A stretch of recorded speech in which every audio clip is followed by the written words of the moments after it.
Hey, I hopped on a few minutes ago just to remind you to join me. And so I hope you can join me right now for this discussion tonight about how women rise. So this is the book that we're talking about on Monday nights at 7 p.m. And I want to invite you to ask any questions you have, put them in the comments. If you know about this book and you've read it, How Women Rise, and you have some opinions, or if you want to invite other women to join in the discussion about this topic, invite them right now. I popped on a couple minutes early here just so that I can give people some time to join me.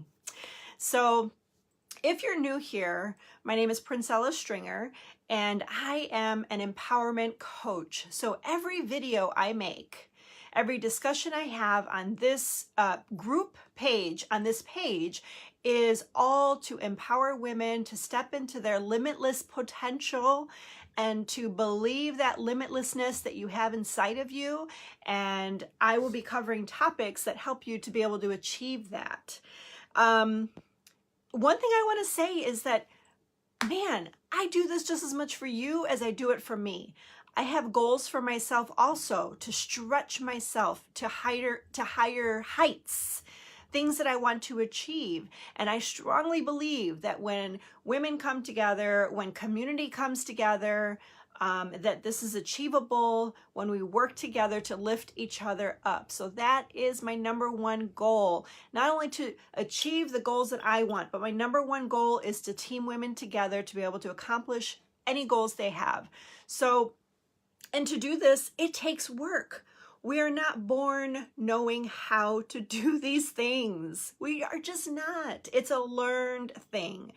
So now today, I was supposed to talk about habits 3 and 4 today, but I wanted to step back because I started getting questions about how do I transfer these into good habits? How can I achieve this? How can I do this?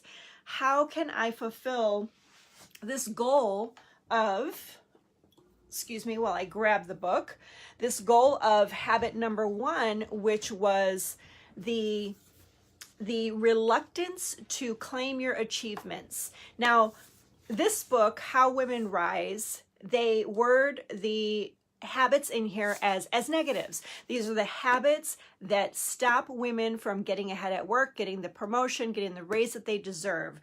That's what these are, habits that stop women from being able to achieve them. So what I'm doing is a video series to talk about these habits and to figure out how to flip the script on these habits. How do I make them habits that will help me to achieve my goals? So just to be clear, that is what that is all about. So I was going to go into habits 3 and 4 today, but with these questions, I wanted to just be able to discuss those and give a little more context to what I'm trying to support you in. So as I said, I want to recap. I've got my notes here, so I'm gonna be looking down occasionally so I can share with you my thoughts. Also, I want to remind you that if you're joining me on the replay, please leave comments below on any opinions you have of the book or any opinions you have on anything that I share here, especially something that you think would be especially helpful for anyone watching this video. Okay, so let's dive in. Okay, so we're going to dig a little bit deeper in those 2 topics. Now, if you have the book or you join me with the first videos, you may notice that in these 12 habits, there are going to be a couple that will stand out for you that have become a challenge. For some of you, it may be more than a couple. For some of you, you've got it nailed and you may struggle a little bit and you know where your weaknesses are and you know what you have to do to overcome them. And I want to invite you all to participate in this discussion. We are all at different levels. It's hugely important to put out there. We are all at different levels. And what I also wanted to tell you is that no matter what side of that spectrum you are in, if one of, excuse me, If one of these habits is a habit that holds you back, you can retrain your brain to think differently. And this is why I encourage you to read the habit, and if it's something that you struggle with, flip it around and transfer it to a good, positive habit that will support you to get ahead. Now, so the truth is that when we want to change a habit within ourselves, the only way that it's like a light switch effect is if you've had some kind of life-altering thing happen that has caused you to change that habit. If it doesn't come to you in that case, chances are you need to retrain your brain and work at changing the habit that you want to change. And so I want to kind of use the example of children. You know, if you want to entice a child to do something that you want them to do, you got to use a little coaxing. You've got to use a little bribery to get them interested in what you want them to do. You've got to show them what's in it for them. And it's no different when we get older, when we're working with our peers, when we're working with our boss. We want to know what's in it for us. But what we tend to forget is that our brain wants to know what's in it for it as well. It is the engine that is going to guide your decisions and what you do. And you may think to yourself, well, I think it. I have my thoughts. I tell my brain what to do. If this sounds a little wacky to you, hang tight for me and just hang on. The truth is that if it isn't a life-altering situation that causes you to change a habit in your life, you will have to retrain your brain to recognize what you want to change. You also have got to have your brain believe that this is good for you. So, in other words, if you are going for a promotion at work, and in the back of your mind you're saying, I don't have enough tenure, I don't have enough experience, I don't have enough knowledge, but yet you're moving forward and trying to achieve that promotion, you may not get that promotion if in the back of your mind you are self-doubting, self-doubting, self-doubting. I know you know this. You may have another skill that overpowers this self-doubt. Maybe you're able to just dive in and do the work that you need to do and you're able to achieve it. But many times we have to put ourselves in a position to really believe what we want to achieve in order to achieve it. We have all been there where we have the moment, the epiphany moment. We're like, I'm going in there, I'm asking for what I want, and I'm going to get it. And then we go to that door, we're on our way, whatever it is, and we don't do it. Because all of a sudden that chatter starts talking to us. You can't do it, you don't have enough experience, all of these things, right? It happens to all of us. But what I want to teach you today is that we have got to prepare our minds. We've got to prepare ourselves for that conversation. Do you ever hear somebody say, you know, it's only bad if you talk to yourself and you answer yourself back? Well, you know what? I'm here to tell you it's okay to answer yourself back. It's okay to answer yourself back. And so I want to invite you to think about that a little bit differently. You have control of your thoughts, and you decide what thoughts go in there, and you decide what you're going to remind yourself of when you want to go after a goal that you want to achieve. Okay, so it's going to take a little bribery, it's going to take some coaxing, but you can do it now that you know this. Okay, and if you want more tips on that, please send me a message and we can talk about that. So you're going to take that similar approach that you would with a child, the coaxing and the luring. You want that child to believe and know that what you have or what you want them to do is better for them, and they will have fun and they will enjoy it. They will find joy in it. Obviously, you're not going to say it the same way to a child, but that's what it boils down to. Kids just want to have fun. Well, guess what? We want to have fun. We want to have safety and security in our decisions and feel good about our decisions, right? We want to feel good and feel confident in our decisions. So that's where this comes from. So we have to do a little coaxing in our own thoughts to help us believe it is achievable, believe it will be fun, believe it will be good and safe. Okay. So, and that is the key word there, is believing. If in the back of your mind you still have this chatter, then that chatter in the back of your mind is what you need to work on. Whatever that chatter is in the back of your mind, that's what you need to write down and figure out, how do I reverse this thinking? Okay, it's a learned thing, and you can do it. All right, so let's start off right now by rephrasing the two first habits that we talked about. So the question I got was, if I'm not comfortable talking about my achievements, how do I do it? I know I need to do it, but how do I actually do it? So the habit number one in the book, How Women Rise, habit number one was a reluctancy to claim your achievements. This is one of the top habits that holds us back from getting that promotion, new job, or raise. So what I have invited you to do is to flip that script. So I've got two new habits for you that I want you to consider. And if this is something that you struggle with in claiming your achievements, if you struggle with this, two new habits for you to consider is, one, my new habit is that I share my achievements in relevant meetings.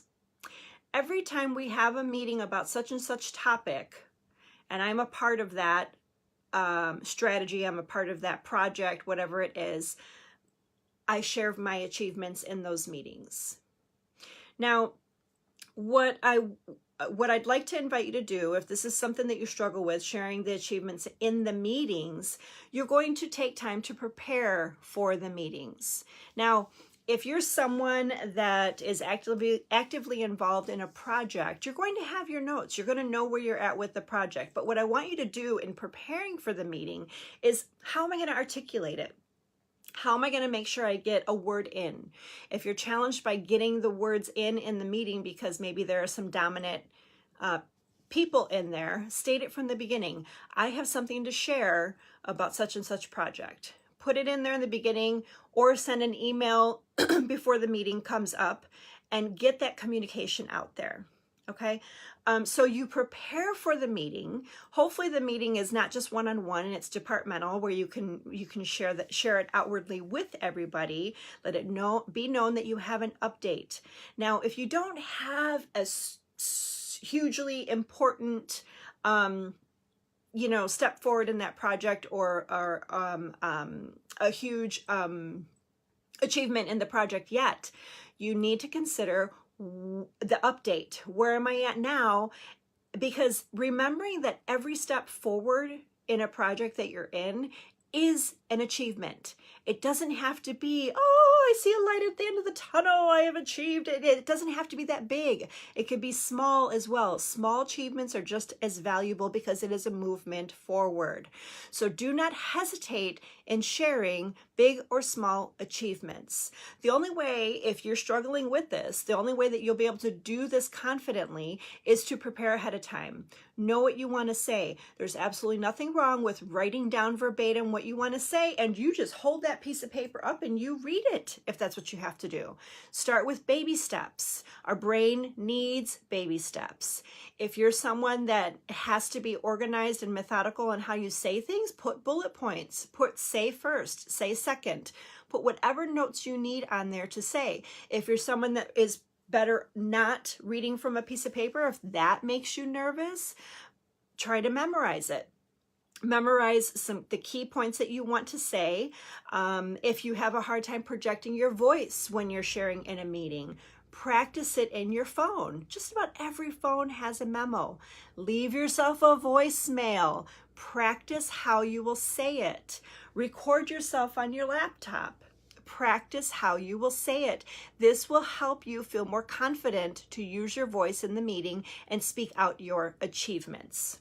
Okay, so Another new habit I have for you in your reluctance to claim your achievements is, if this is something that you struggle with, another new habit for you would be to volunteer to help where I have a strength. I will be helpful and offer assistance. This will help you showcase your strengths. This will make your broader team, other people that you don't typically talk to in your team or in your department, become more aware of the strengths that you have. The more people that know your strengths, the more that you're going to be a go-to person for certain things. Now, of course, word of caution here, know your schedule, know what you can take on and what you can't take on.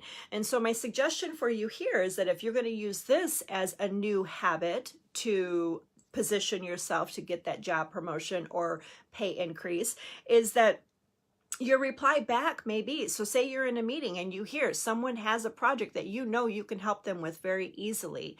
Your reply back may be something like, I may be able to help you with that. Let's check our schedules. That's it. You don't have to make any promises. You don't have to say, let's meet right after the meeting. You don't have to book any dates right there in that meeting. All you're going to say is, I may be able to help you with that. Let's look at our schedules later. That's it, period, the end. So there you have pointed out something verbally and publicly, some of your achievements right there by making that simple statement. Again, if this isn't something you're comfortable with, practice it. Listen to your voicemail. Okay, so I'm really curious if anybody has any thoughts about that first habit that I've mentioned. If this is something that you have struggled with, I'd love to see a comment here. If you're watching the replay, go ahead and leave it now and I will check back to answer back any comments and read any comments that come up. So I'm just going to check here the comments right now, and I don't see anything right now, but if something comes up later, please do leave a comment. If this is something that you've been very successful at, maybe you used to have a hard time with it, or maybe someone gave you a good encouraging tip to be able to achieve this, please share it here in the comments. I would appreciate that very much, and so would your peers. Okay, so all right, so I'm going to get into habit number 2. Habit number 2. This habit, again, is one that holds women back from achievement, or from getting a promotion, getting that job, and getting a raise, and or getting that raise. Habit number 2, really negative here, is expecting others to spontaneously notice and reward your contributions. How do we change that into a positive? Again, I have 2 suggestions for you if you struggle with this. A new habit for this habit of expecting others to spontaneously notice or reward your contributions is, number 1 suggestion is to update my boss of my milestones, the milestones I've crossed, progress I've made, etc. This is your new habit. If you struggle with this habit, take this and own this as your new habit, which is updating my boss on my progress in a project, my milestones achieved in a project. Make this a habit to do this regularly. This will show your boss, for obvious reasons, this will show your boss you are on top of your responsibilities in this project. It puts their mind at ease. It doesn't mean that they have a lack of confidence in you. Just because your boss wants an update, it's not personal. It's communication. It's awareness. It's, your boss may be recognizing, are we where we should be, or do I need to get some more help with this, or what can that she can assess, what do they need to do to make sure that everything stays timely, right? You may not know all the elements to the project that you're working on. So my suggestion is that if this is a habit that you're going to take on, is don't say anything, depending on the urgency of the information that you need to provide. Just discreetly communicate with them in any way, in any fashion that is best for them. When I had a team under me, my thing was to email, have that in writing. This way I can refer back and the bantry can go back and forth with replies and so forth, and I can go back and review it and understand it clearly, and if I have any questions, I can go back with that. I did the same thing for my boss as well.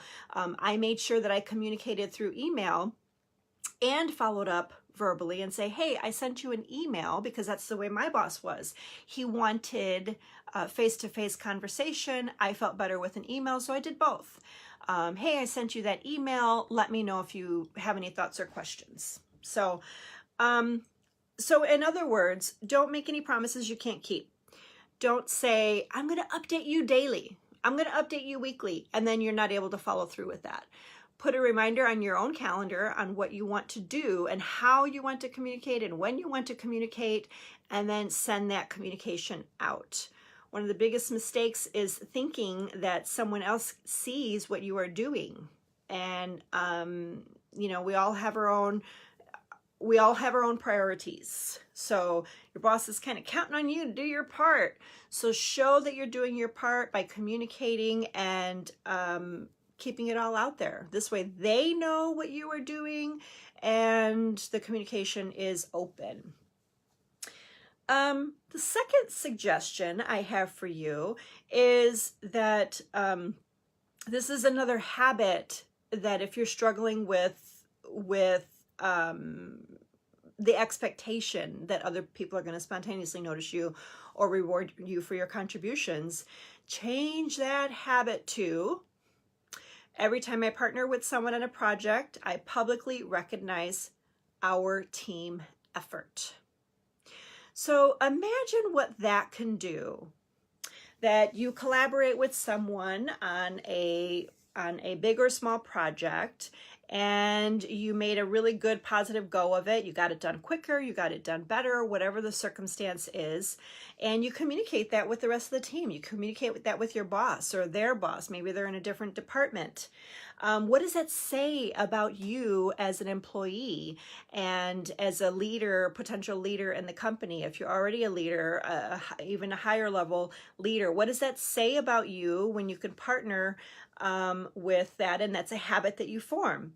Every time I partner with someone, on a project, I publicly recognize our team effort. So my suggestion for you in this case is to know if your company has maybe an intranet network that you can publicly share what you did together in this project. Maybe you're all on LinkedIn and you could put something public there. Thank you, Sally Sue, for contributing to XYZ. It was great. Let's see, are they on LinkedIn? And you know, so or another note I have here is if your company has a peer-to-peer recognition program, or simply just sending your boss an email. Hey, Susie Sue came to me for XYZ project. I took a moment to help her out. It was great. This is what happened. Just something short and sweet. You know, you don't have to go and write a book on what you did, but just something short and sweet to share the progress made. So let's see. Yeah. This is the other thing too with that point is that you don't want it to be exclusively about them. Sally Sue came and helped me with this. I couldn't have accomplished it without her. No. We don't want to say that. We do want to say with Sally Sue's help in XYZ, I was able to effectively ABC. We did it together. Great team. Kudos. So make sure that your part is in that communication as well to show the team effort. All right. So lastly, in the beginning, I had talked about how in changing new habits, we've got to kind of coax our brain, prepare it, let it know what's in it for me.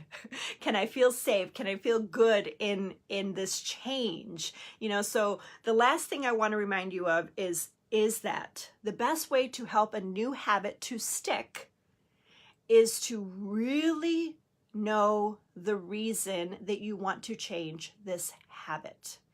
For the two habits in particular, claiming your achievements or or a habit of believing that you're going to be rewarded spontaneously or spontaneously recognized for what you do. Those are kind of ways that we're kind of hiding behind the curtain in what you're achieving, right? So what I want to invite you to do is consider why would I want my achievements to be recognized? Why would I want to verbally, publicly share what I achieved? What will this do for me? Yes, we talked about getting that promotion, getting that raise, setting yourself up for that. But there has to be something even deeper than that. You know, these are kind of superficial reasons. These are titles and income and you know, things of that nature. That is not enough of a motivating factor to change a habit, especially if you've adapted a negative habit that does not serve you. Your brain is already wired to think it's a fearful state, so it is not ready to make that change on its own. If you have logically decided this is not good for me, I want to stop doing this, you have to give your brain a reason to want to change it. Hugely important here. So that's why I wanted to end this today with sharing with you the importance of knowing the why behind changing to a new habit.